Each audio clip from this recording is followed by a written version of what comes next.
মাছ খেতে যারা পছন্দ করেন এবং কি মাছ ছাড়া চলেই না তাদের জন্য এই রেসিপিটি। হ্যালো ভিউয়ার্স, আসসালামু আলাইকুম, welcome back to my another video of versatile Rumi. আশা করি আল্লাহর রহমতে সবাই ভালো আছেন। তো চলে যাচ্ছি মূল রেসিপিতে। প্রথমে যা করছি, চুলাতে প্যান বসিয়ে দিচ্ছি, এখানে একটু বেশি পরিমাণে তেল দিয়ে দিচ্ছি। যেহেতু আমি আজকে বাইম মাছ রান্না করব, একটু মানে দু পেঁয়াজের মতো করব। এরপরে দিয়ে দিচ্ছি পেঁয়াজ এখানে 4টা পেঁয়াজ আছে। একটু নরম হয়ে আসবে যখন, তখন 1 টেবিল চামচ পরিমাণের মতো আদা পেস্ট এবং 1 টেবিল চামচ পরিমাণের মতো রসুনের পেস্ট দিয়ে দিব। এরপরে দিয়ে দিচ্ছি 1 চা চামচের মতো মরিচের গুঁড়া, 1 চা চামচের মতো হলুদের গুঁড়া, লবণ দিয়ে দেওয়ার পরে একটু ভালোভাবে কষিয়ে নিচ্ছি। কষানো হয়ে গেলে, আর আমার বাইম মাছটা কিন্তু বেশ বড় ছিল, তো এখানে অনেক বড় মানে 1 হাতের সমান আর কি ছিল।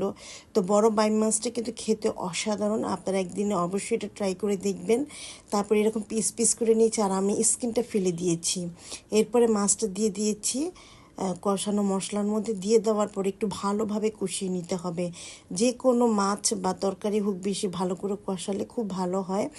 এরপরে দিয়ে দিচ্ছি একটু টমেটো দিয়ে দেওয়ার পরে আবার ভালোভাবে কষিয়ে নিচ্ছি। এরপরে পানি দিয়ে দিচ্ছি 1 কাপ পরিমাণের মতো। পানিটা দিয়ে দেওয়ার পরে ঢাকনা দিয়ে ঢেকে দিব। পানিটা শুকানো পর্যন্ত অপেক্ষা করব। আমার ভিডিওটিতে অবশ্যই লাইক, কমেন্ট, শেয়ার করুন আর সাবস্ক্রাইব করে আমার পাশে থাকুন প্লিজ।